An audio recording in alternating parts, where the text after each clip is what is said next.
Eh bien, salut à toutes et à tous les gens de YouTube, c'est Moketo, on se retrouve donc pour une nouvelle critique vidéo. Alors, pour être honnête avec vous, je l'avais tourné une première fois en live, mais le son n'était pas du tout exploitable, et puis j'avais des problèmes de connexion, donc j'étais pas hyper fier du résultat, donc je la refais. Je suis pas en live, mais voilà, je la refais quand même, et puis vous aurez la rediff, enfin vous aurez cette critique sur YouTube de manière bien propre. Et donc, effectivement, je vais vous parler de Chapeauté 2, la dernière quête. Je crois que c'est The Last Wish en anglais, qui est un film, le dernier film d'animation des studios DreamWorks, qui m'a... Écoutez, je vais être honnête avec vous, ce film m'a bluffé. Je suis tombé sous le charme. Ça fait très longtemps que je n'avais pas autant kiffé un film d'animation. Parmi ses concurrents directs, c'est-à-dire Pixar, Disney, etc., euh, pour moi, ce film, il est au-dessus. Dans tous les films d'animation dernièrement que j'ai pu voir dans les studios que j'ai énoncés, ce film, il joue dans la cour des grands. Il est au même niveau, voire au-dessus. Et c'est vrai que DreamWorks, bah voilà, c'est pas non plus, c'est pas non plus caca. C'est pas un studio d'animation caca, mais on a rarement, je trouve, cette qualité-là. Personnellement, je n'avais pas vu le premier. Ça m'intéressait pas trop, les critiques étaient pas exceptionnelles. Voilà, j'avais rien contre le chapeauté, mais c'est vrai que dans l'univers de Shrek, bah voilà, c'est pas le personnage qui m'a le plus marqué. Donc c'est vrai que quand j'avais vu qu'il y avait un film sur lui, bon, je me disais, je trouvais que c'était le spin-off un peu facile. Je m'y suis pas intéressé et donc comme beaucoup de gens, je pense, j'ai vu que ce film faisait énormément parler de lui sur les réseaux sociaux. Euh, je voyais plein de fanart, plein d'avis positifs, mais vraiment très très très positifs, en mode mais ce film est génial. C'est pas juste il est bien, c'est je voyais des éloges de partout. Et donc je m'y suis intéressé, je me suis dit allons voir tout simplement. Je suis allé le voir dans la fin de son exploitation, il restait pas beaucoup de salles quand je me suis enfin décidé à aller le voir, donc à mon avis quand sortira cette critique, malheureusement je ne pense pas qu'il sera encore vraiment encore en salle. Donc je me suis renseigné, j'ai dit est-ce que faut aller voir le 1? Est-ce qu'il faut avoir vu le 1? On m'a dit non, pas du tout. Et effectivement, vous pouvez clairement voir ce film sans avoir vu le 1. C'est une quête qui se suffit parfaitement à elle-même. Donc voilà, déjà, si jamais vous avez peur, vous dites oh, et tout, machin, j'ai pas vu le 1, j'avais pas vu le 1 non plus. Et pourtant, j'ai passé un excellent moment. Euh, le speech.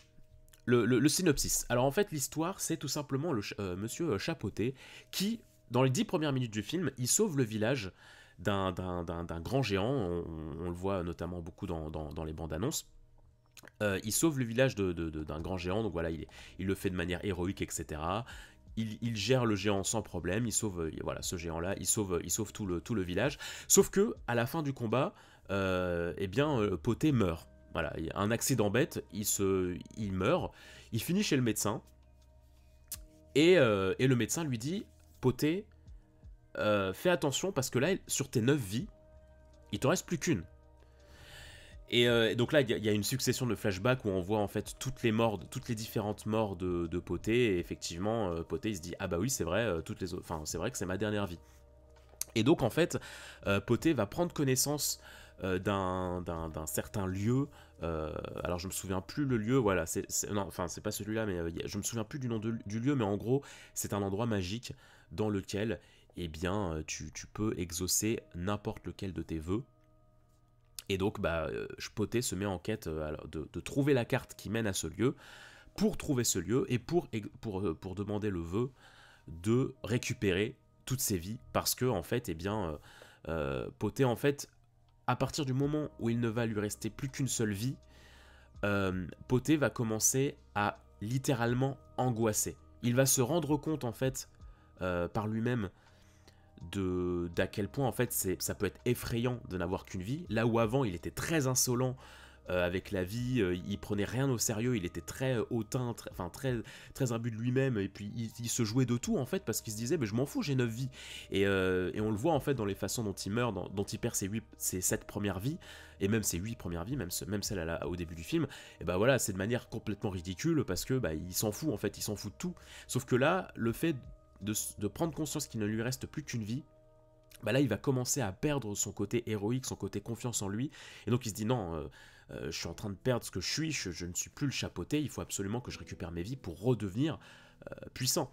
Et donc, eh bien, Poté va faire équipe avec notamment ce petit chien qui veut être un chien de thérapie, trop mignon, et le chat noir qui s'appelle Kitty, donc c'est une chatte qui apparemment est dans le premier, qui est donc une ancienne compagne de Poté. Et donc, à eux trois, ils vont essayer de...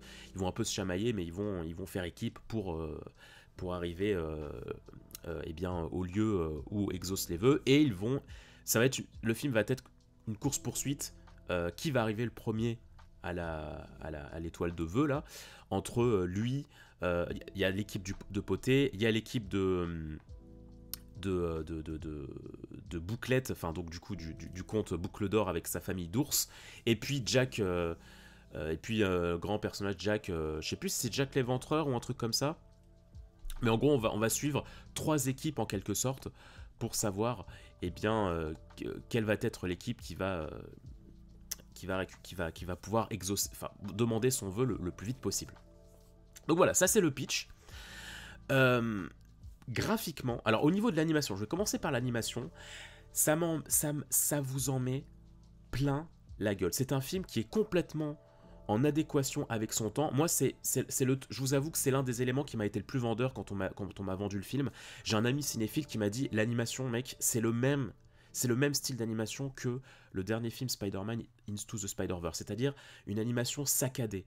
Quand il va y avoir des scènes d'action, les mouvements vont être très saccadés. Et ce qui, en fait, dit comme ça, tu te dis, bah du coup, c'est pas beau, mais en fait, si, ça permet d'accentuer l'action d'une manière très pertinente. Ça fait que le découpage est net, et ça accentue les actions d'une manière, ça dynamise véritablement les scènes de combat d'une manière assez folle.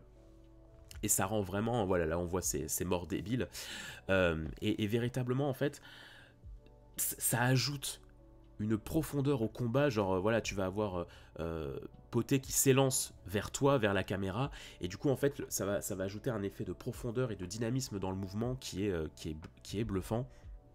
Et moi ce que j'ai adoré, c'est que dès les 10 premières minutes du film, donc quand Poté affronte le géant, rien que cette séquence, elle te met une claque. Tu sais, il y a beaucoup de films où il faut attendre un certain point du film pour commencer à vraiment rentrer dedans, tu vois. Genre, il y a beaucoup de films où voilà, il faut un peu le temps que le film se mette en place, etc.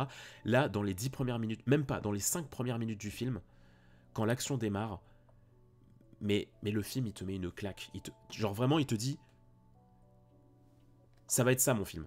Et là, tu te dis, ok, d'accord. Tu sais, genre, j'imagine vraiment les parents qui accompagnent leur enfant et qui se disent, bon, allez, je vais regarder ce petit film avec mon fils et tout, machin.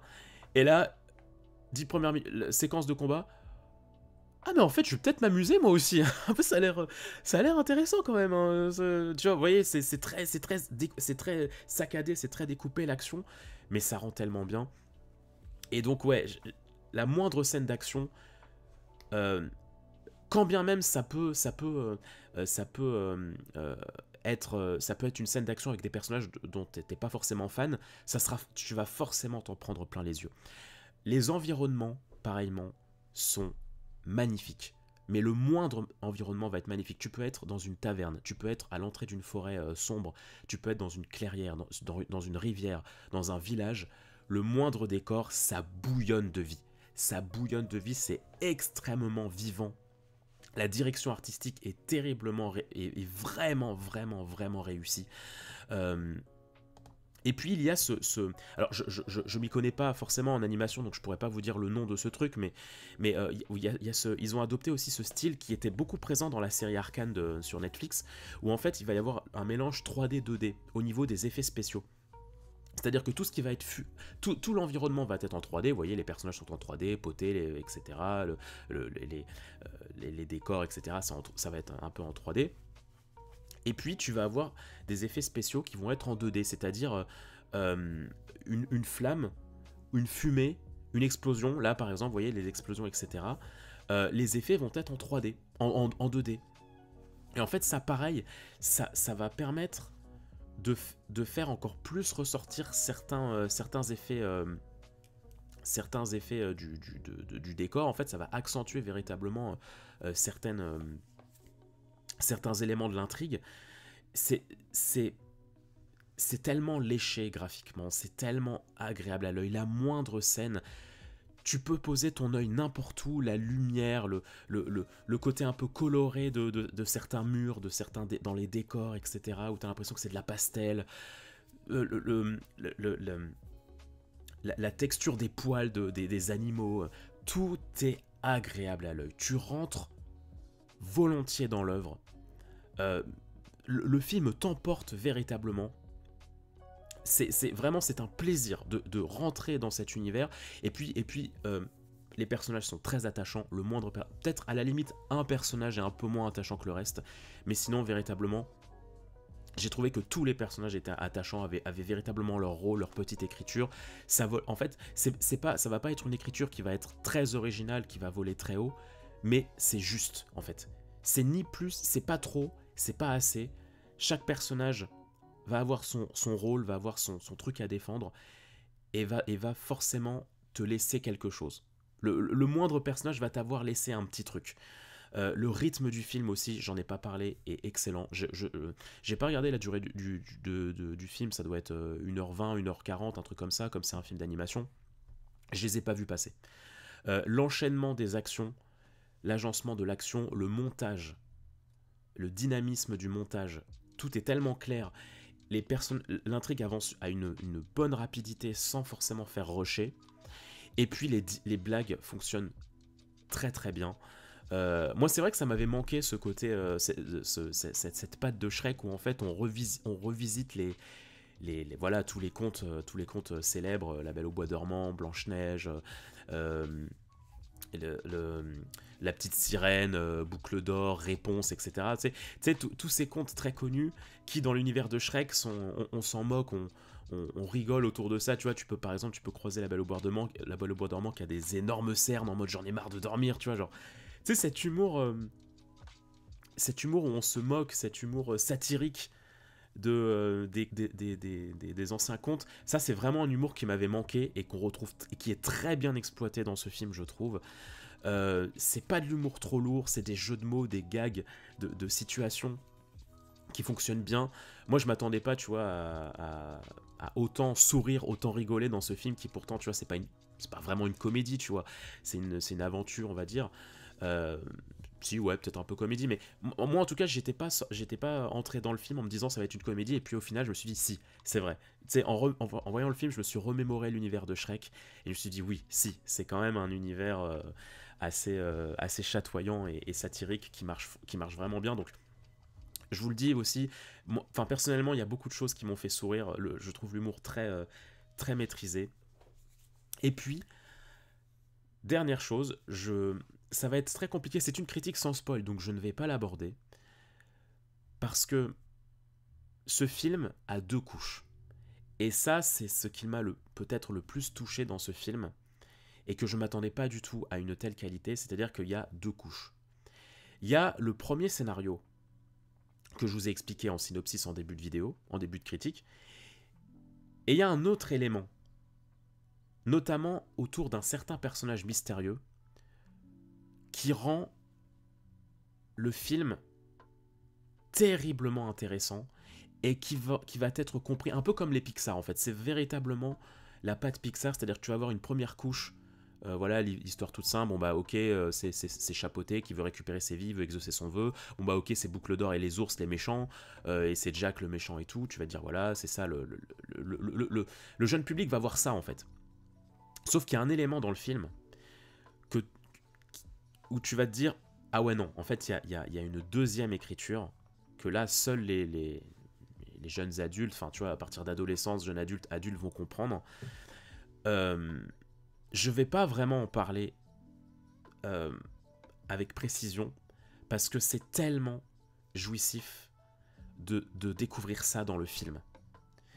Surtout que, alors j'ai pas regardé toutes les bandes annonces, mais en tout cas, dans toutes celles que j'ai regardées, il y en a aucune qui véritablement met le point, met l'accent sur l'élément dont je suis en train de parler. Donc c'est pour ça que je n'ai pas envie d'en parler parce que je trouve que, premièrement, ça marche tellement mieux quand tu le vois, quand tu le découvres dans le film, parce que ça crée la surprise, ça crée quelque chose de véritablement inattendu.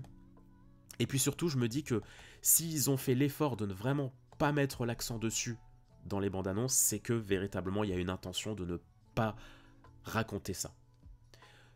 Ceux qui ont vu le film, je pense que vous voyez très très très bien de quoi je parle. Ça parle c'est autour d'un certain personnage qui va arriver dans l'intrigue et qui va apporter une saveur toute particulière au film, notamment sur le développement de Poté, où en fait,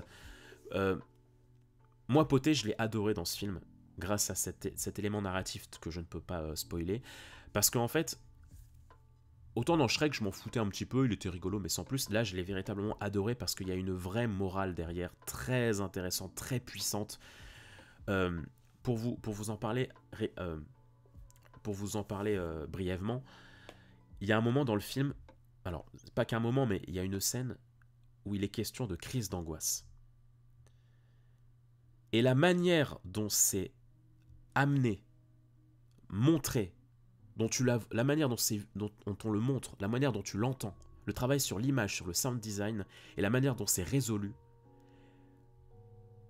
c'était tellement poignant, c'était tellement fort, et en fait le film, tout au long de la durée du film, de l'aventure, on va te distiller des espèces de petites solutions, des petites astuces pour potentiellement remédier à ces crises d'angoisse, à ces démons qui peuvent t'habiter, à ces peurs qui véritablement prennent le dessus sur toi et qui t'effacent petit à petit.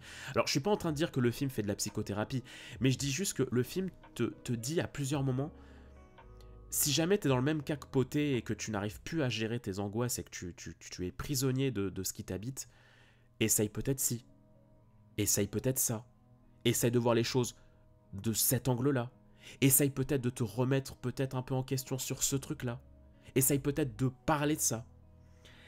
Plusieurs fois, le film va te faire des petits messages comme ça, qui sont du coup donnés d'une manière simple, mais très efficace, parce que la mise en scène, parce que les personnages, parce que la musique, parce que les décors, parce que les jeux de lumière, de couleurs. C'est un film tellement généreux. J'ai pas parlé du doublage, mais aussi qui est excellent. Moi, je l'ai vu en VF personnellement, et la VF est très très bonne. Poté, la VF est toujours aussi bonne. Kitty, c'était très bien. Boucle, ça allait. Les ours, j'ai trouvé attachant. Il y a un loup à un moment. Gros big up au loup. Le loup a une VF magistrale. J'ai pas d'autre terme, magistrale. Donc ouais, vraiment, il y a plein d'éléments où je me suis dit, mais je ne m'attendais tellement pas à voir ça dans un film d'animation, le chapeauté, quoi. Genre, voir une telle qualité narrative, graphique, dans un film, le chapeauté, genre limite le spin-off d'un spin-off, voir une telle qualité, je m'y attendais pas. Je m'y attendais pas, et quel bonheur, en fait. Quel bonheur de voir une... Alors, je vais pas dire une licence méconnue, mais c'est vrai que comme le 1, il a pas trop fait parler, tu t'attends pas forcément à trouver une telle qualité dans un film comme ça, et pourtant elle est là, quoi. Pourtant elle est là, il y a... C'est vraiment, je vous mets au défi de ne pas apprécier ce film quand vous en sortez, de ne pas avoir des étoiles plein les yeux, et de ne pas avoir un tant soit peu... ce qui n'est pas des choses qui est un tant soit peu résonné en vous. Je vous mets au défi de rester impassible devant un film d'une telle générosité. Moi, c'est ça le terme qui me... C'est le mot qui me vient quand je pense au film, c'est généreux. Le film est généreux sur tous ses aspects, sur tout ce qu'il apporte. Sur la couleur, sur l'animation, sur son méchant, sur ses méchants, sur ses personnages, sur son rythme, sur ses blagues. Vraiment, un grand chapeau. Moi, je n'ai qu'une hâte, c'est de le revoir. Je suis deg de l'avoir vu en fin d'exploitation, parce que j'avais qu'une envie, c'était de le revoir, en fait, de me dire j'ai envie d'emmener d'autres personnes avec moi et de le revoir pour re-regarder les petits détails et tout, et c'est rare qu'un film d'animation me fasse cet effet là. Donc vraiment,